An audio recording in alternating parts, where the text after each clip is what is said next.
तो फ्रेंड्स, आशा करते हैं कि आप अच्छे होंगे।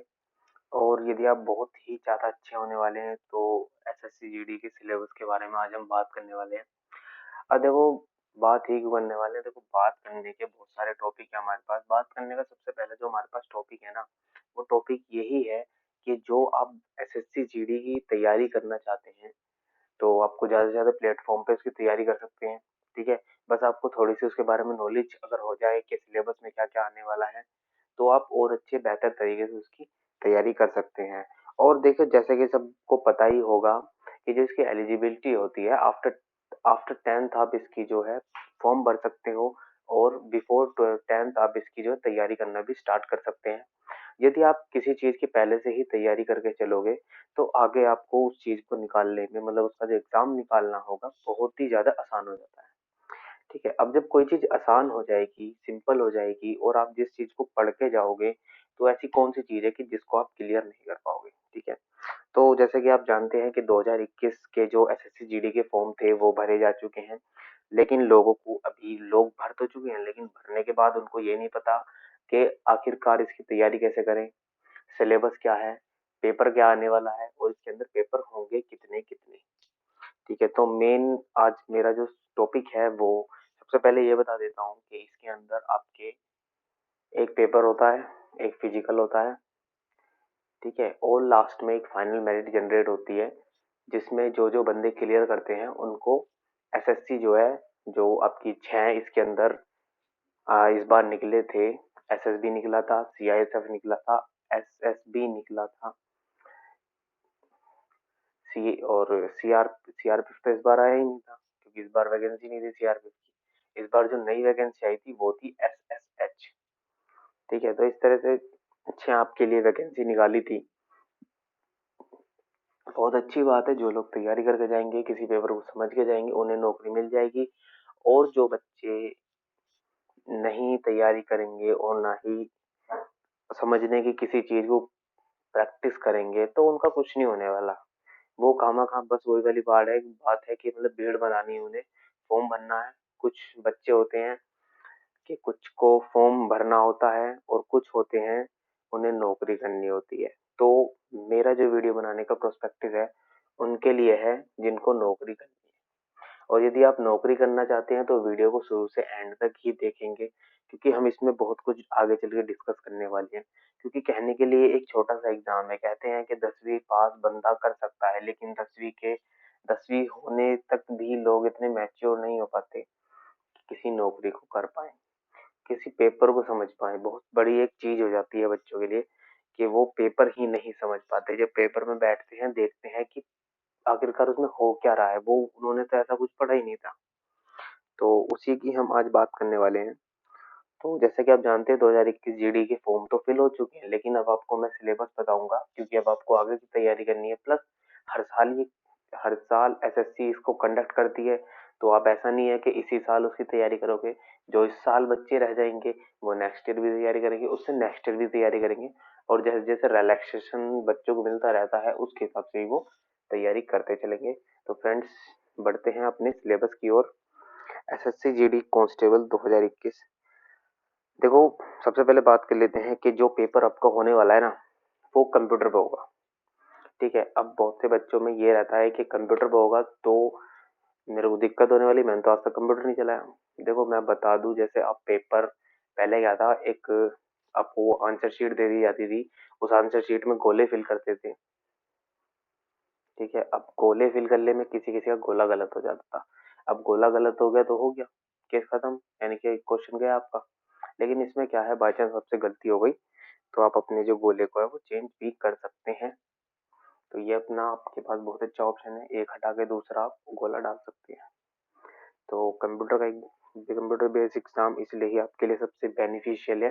प्लस आप इसमें सेक्शन भी देख सकते हैं, इंग्लिश, हिंदी, ये मतलब चारों के चारों जो सेक्शन है वो आपको अलग ही मिलने वाले हैं। तो सेक्शंस की बात कर लेते हैं। आपका जो एग्जाम है वो 100 क्वेश्चन का होगा, नेगेटिव मार्किंग भी होगी 0.25 की। ठीक है, 0.25 की होगी, यानी कि अगर आपका एक क्वेश्चन मतलब 4 क्वेश्चन गलत हैं, मान लीजिए आपके 4 क्वेश्चन गलत है, तो एक पूरा का पूरा आपका क्वेश्चन जाएगा उसके चक्कर में। मतलब 4 भी चले गए, एक भी चला गया, 5 क्वेश्चन आपके चले गए, 5 नंबर मतलब 5 क्वेश्चन गए, 10 नंबर चले गए, ठीक है। तो 100 क्वेश्चन आपको मिलने वाले हैं, जिसमें कि general intelligence and reasoning, general intelligence and reasoning, reasoning को ही कहते हैं ये लोग। रीजनिंग की आपको बुक मिल जाएगी, कहीं से भी आप प्रोवाइड कर सकते हैं एसएससी जीडी के लिए, या जो नॉर्मल बहुत सारे जो पब्लिशर है अलग अलग तरह की छापते हैं, जिसमें कि पूरी की पूरी रीजनिंग होगी, उसको आप ले सकते हैं। 25 नंबर, 25 ही क्वेश्चन आएंगे और 25 ही नंबर होंगे, 25 मार्क्स का ही होगा ये। फिर होगी general knowledge and general awareness, जिसको हम हिस्ट्री वगैरह कहते हैं। वो history, geography, social science, otherwise जितने भी होंगे वो सब क्या है, जनरल नॉलेज, जनरल अवेयरनेस के अंदर आएंगे, ठीक है। 25 नंबर के होने वाले हैं, कोई टेंशन करने वाली बात नहीं है, 25 ही क्वेश्चन आने वाली है। आप पढ़ के जाइए, बिल्कुल पास होंगे। ना पढ़ने के जाएंगे तो भाई साहब कोई जिम्मेदारी नहीं लेगा, कोई बड़े से बड़ा टीचर है ऐसा नहीं बना कि जो आप पढ़ के न जाओ और वो तैयारी की जिम्मेदारी ले ले। सेम है एलिमेंट्री मैथमेटिक, एलिमेंट्री मैथमेटिक का मतलब होता है कि नॉर्मल मैथ होगा, एक होता है एडवांस मैथ, एक होता है एलिमेंट्री मैथ। एलिमेंट्री मैथ वही नॉर्मल आप जो 7th और 8th तक पढ़ते हैं, एडवांस वाला मैथ होता है जिसमें अलजेब्रा अदरवाइज ये सब आ जाते हैं, एडवांस मतलब पासे वगैरह ये आ जाते हैं, वो एडवांस में आ जाता है। तो नॉर्मल आपको एलिमेंट्री वाला मिलने वाला है। ये भी जो क्वेश्चन है 25 होंगे, नंबर भी जो है 25 होंगे इसमें, ठीक है। और बात कर लेते हैं चौथे पेपर की, जिसमें आपको इंग्लिश और हिंदी में से कोई एक चीज करनी होगी, या तो इंग्लिश करो या हिंदी करो। मेनली लोग इंग्लिश ही करते हैं या हिंदी भी कर लेते हैं, वो उनके ऊपर डिपेंड करता है किस चीज की वो प्रिपरेशन करके गए हैं। तो वही 25 क्वेश्चन होंगे, 25 ही आपके नंबर होंगे। और जो आपको इसमें सबसे बड़ी चीज है, टाइम मिल रही है ना, टाइम मिला 90 मिनट, यानी कि 90 मिनट का मतलब होगा आपके पास 1.5 घंटा होगा पूरे के पूरे क्वेश्चन को करने का। 100 क्वेश्चन है, 90 मिनट है, तो आपको उसकी पहले से तैयारी करके चलनी पड़ेगी। किस तरह से आप उसकी तैयारी कर रहे हो 90 मिनट, एंड किस तरह से आप उसका तालमेल बिठाते हो, ठीक है। तो 11.1.1 जो कंसेंट है उसकी बात कर लेते हैं। All question will be objective multiple choice type. The computer based examination will be conducted in English and Hindi only. अब ये कह रहा है कि इसमें जो जितने भी क्वेश्चन आपको मिलेंगे सारे सारे ऑब्जेक्टिव होंगे, यानी कि आपको वही गोला भरने वाला सिस्टम है, कोई लिखने का कोई पेपर नहीं है, सारे सारे ऑब्जेक्टिव होंगे।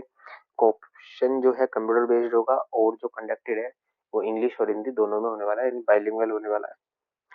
There will be negative mark, जो मैंने आपको पहले ही बता रहा था कि नेगेटिव मार्किंग होगी 0.25, 0.25 इसमें आपके जो मार्क्स हैं वो काटे जाएंगे, ठीक है। ईच रॉन्ग आंसर, यानी कि आप यदि 4 क्वेश्चन गलत करते हैं तो 4 भी गए, और 4 क्वेश्चन एक क्वेश्चन को भी लेके चला गया तो आपके 10 नंबर एंड हो गए। The date of examination will be informed to candidate only through the sites of the commission। वही ये नॉर्मल है, ये तो आपको पता ही है, वेबसाइट ये आपको बता देगी कि पेपर्स वगैरह कब होने वाले हैं। आंसर कीज वगैरह हैं वो भी आपको वेबसाइट के थ्रू ही, एसएससी वेबसाइट को फॉलो करते रहो, जो ssc.nic.in है उसको आप फॉलो करते रहो, आपको सारे इंटीमेशन वगैरह मिल जाएंगे, ठीक है। देखो एग्जाम का सिलेबस की बात करते हैं तो अब सीधा सीधा एग्जाम के सिलेबस के ओर आ जाते हैं, इधर उधर ना भागते हुए, बहुत बातें बना ली। तो जनरल इंटेलिजेंस एंड रीजनिंग की बात करते हैं, थोड़ा सा बड़ा कर लेते हैं, अच्छे से दिखाई देगा। Analytical aptitude and ability to observe and distinguish pattern will be tested through question principle of non verbal type. इसमें जो रीजनिंग आएगी आपकी नॉन वर्बल टाइप होगी। दिस कंपोनेंट में include question and analogical similarities and differentiate spatial visualization, spatial orientation, visual memory, discrimination, observation, relationship, concept, arithmetical reasoning and figural। मतलब non verbal में ये इसके टाइप होते हैं। आप जो भी बुक लेकर आएंगे उसमें नॉन वर्बल आप पढ़ोगे तो उसमें सब कुछ आपको ये क्लियर हो जाएगा। तो क्लियर हो जाएगा तो आपको पूछने की कोई हमसे भी जरूरत नहीं पड़ेगी, आप एक बुक लेकर आइए अच्छी सी। अगर आप मैं आपको सलाह दूं तो आप इसके लिए अरिहंत की एक रीजनिंग की बुक आती है, मतलब 1000-1200 पन्नों की समथिंग होती है, आप उसे भी ला सकते हैं यदि आप अच्छे से प्रिपरेशन करना चाहते हैं। या आप रीजनिंग की ही एक छोटी सी बुक आती है अरिहंत की, उसे भी मैं आपको बताना चाहूंगा, उसे भी आप आराम से ला सकते हैं, ठीक है, जो कि 300 से 400 पन्नों की होती है। उसमें सब कुछ मिल जाएगा। एंड नॉन वर्बल सीरीज होगी, कोडिंग एंड डिकोडिंग, आपको इसकी तैयारी करनी है। अब जनरल नॉलेज की बात कर लेते हैं, तो जनरल नॉलेज में क्या होगा, question in component will be aimed at testing the candidate general awareness of the environment around him. Question will also be designed to test acknowledgement knowledge of current events, मतलब current events आपके current affairs हो गए, of such matter of everyday observation and experience in their scientific aspect as may be expected of any educated person.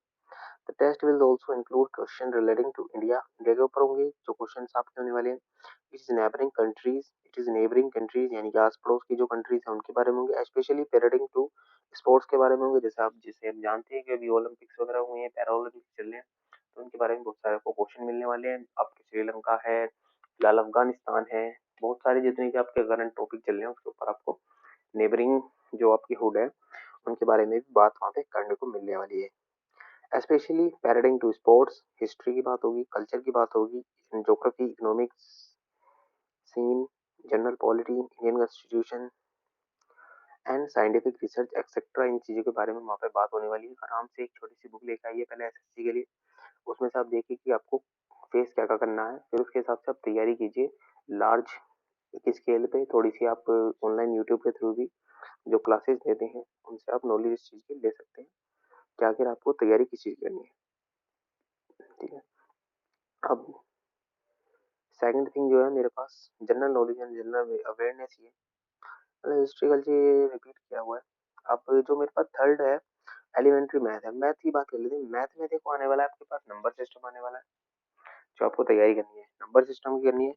Computation of whole numbers, computation of whole number की तैयारी करनी है, decimals की बात तैयारी करनी है, फ्रैक्शन की तैयारी करनी है, रिलेशनशिप बिटवीन नंबर्स, नंबर्स की जो रिलेशनशिप होती है उसके बारे में बात करनी है, fundamental arithmetical operations, percentage, ratio and proportion, averages, interest, profit and loss, discount, mensuration, time and distance, ratio and time and work, ratio and time and work दोनों अलग अलग चीज है, अलग अलग तैयारी होंगी।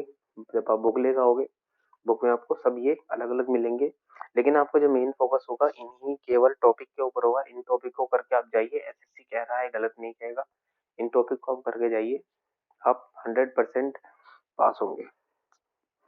ठीक है, थोड़ी सी आप हेल्प ले लेना इसमें कोचिंग सेंटर्स की या यूट्यूब चैनल्स की।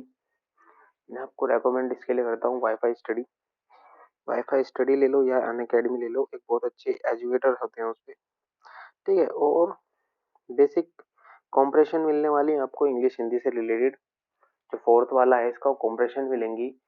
और कॉम्प्रेशन में आप जैसा कि जानते हैं कि एक बड़ा सा पैराग्राफ दिया जाता है, पैराग्राफ में नीचे क्वेश्चन दे दिए जाते हैं, उसमें से आपको कॉम्प्रेंशन निकालना होता है कि उसका उसने यदि ये चीज कहा तो उसमें से क्या आप निकाल सकते हो, क्या उसका मतलब बनेगा, प्लस उसमें ग्रामेटिकल जो एरर है वो भी आपको निकालने उसमें आपको ही पड़ेंगे।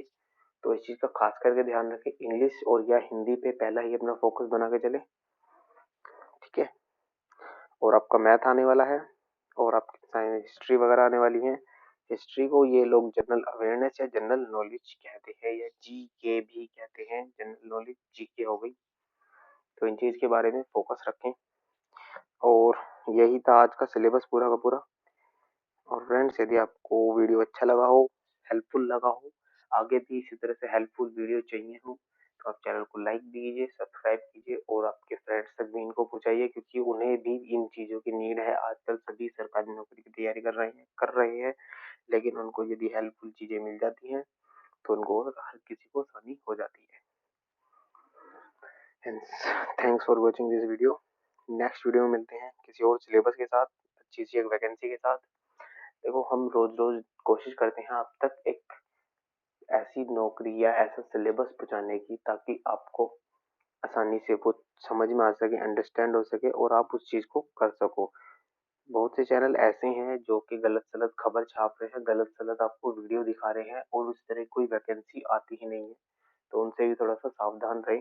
ठीक है, मैं भी ये नहीं कहता कि मेरे ऊपर यकीन करें, हाँ लेकिन इतना है हम कोशिश करते हैं पहले उस वैकेंसी को देखते हैं कि हाँ ये क्या हेल्पफुल है नहीं है या गवर्नमेंट हमें धोखा दे रही है। ठीक है, तो आज के लिए इतना ही। Thanks for watching this video, मिलते हैं अगली वीडियो में।